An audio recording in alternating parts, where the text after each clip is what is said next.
This article was sent to me by S. Wiseman, and it is coming out of Berkeley County, West Virginia. All I got to look at is West Virginia, and I already know it's going to be some debauchery that's going to come from it. So in this picture, you see a woman by the name of Julie Orellana. I'm probably mispronouncing her name. And she has just been, pretty much, she pled guilty to charges of murder in which she killed both of her daughters in a very brutal way. Basically, it says that she shot her two daughters after asking them to look for kittens under the bed. Like I said, any day that ends in Y. Okay, it says a jury has been tasked with deciding whether to grant mercy to a West Virginia mom who pled guilty to killing one of her daughters and shooting another at their home in 2018. Officers of the West Virginia State Police had first responded to the Gerardstown residence of 47-year-old Julie Orellana on September 20th, 2018, after a neighbor had called 911 to report a shooting. Moments before that call, Orellana, I can't pronounce her name, Julie's 11-year-old daughter, Olivia, had run to the neighbor's home bleeding from a gunshot wound to her leg and informed her that her mother shot her and her 8-year-old sister, Eliza. When police arrived at the scene, they discovered Eliza in the home deceased on the living room floor from multiple stab wounds and gunshot wounds to the chest, neck, abdomen, and back. They also located multiple spent shell casings throughout the residence, as well as multiple confirmed 9mm rounds. Olivia told detectives that the shooting happened after she and her sister arrived home from school that afternoon and were asked by Julie to go upstairs and find some kittens that had gotten stuck under the bed. She said that once they were inside the room, their mother began firing a gun, striking her in the leg and hitting her sister multiple times.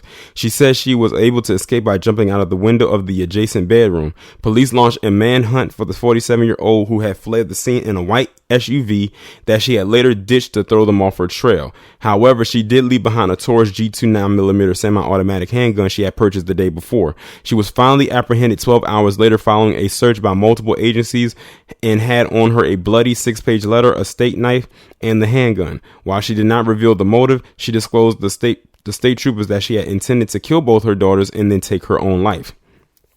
Julie was subsequently indicted on charges of murder, attempted murder, malicious assault, and 2 counts of use of presentation of a firearm during commission of a felony. The charges of malicious assault and use of a firearm were dropped as a part of a plea deal this past January that saw the mother plead guilty to murder and attempted murder, and a jury of 12 will now decide her fate. The jury will hear evidence of her past, present, and future character, as well as the manner of nature of the crimes committed before either sentencing to her life without the possibility of parole or giving her the chance to see parole board in 15 years. She also faces 3 to 15 years over the attempted murder charge, and presiding judge Michael Lawrenson will decide post-trial whether this sentence will be served consecutive or concurrent to the murder conviction. In my honest opinion, I don't know what the death penalty is like out there in West Virginia, or if they have one, but if they do, that's what she deserves, in my honest opinion. Like, she set her daughters up to get killed. One of them did get killed and the other escaped. Like, she set that up. Like, imagine you as a child going to school and you coming home and your mother tells you to go upstairs and look to see if there was a kitten under the bed. They go in there because they'll believe it. And then you come in behind them and close the door so they can't leave, and you just start firing off on them.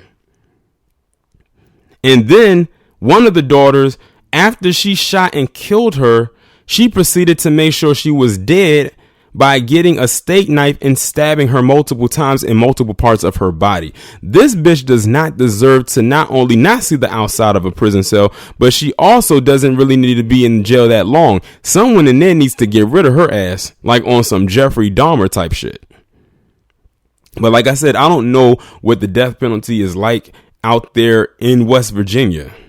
And then imagine being the other daughter, and you got shot in the leg and you're moving and you're bleeding out, and you have to leave your sister behind because you're trying to save your life. And you imagine having to hear your sister probably screaming out as this woman is literally hacking away at your sister, who happens to be your mother, and the girl happens to be her daughter. Like, that's some traumatizing shit. Like, I don't know anyone that could get over something like that. I know I wouldn't be able to. That's why I'm so blessed to have, I had parents in my life that actually cared and loved me. A lot of these kids, like the ones in this situation right here, that mother didn't know how to love her children, clearly.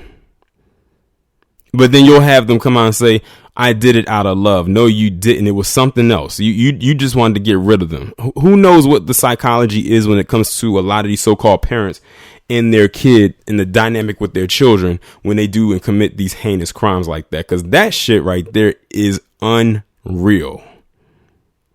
But y'all let me know what y'all think about this down in the comments. Like, share, subscribe. Make sure to follow me on Twitter if you haven't done so already. Have your notifications turned on, and I will talk to you in the next one.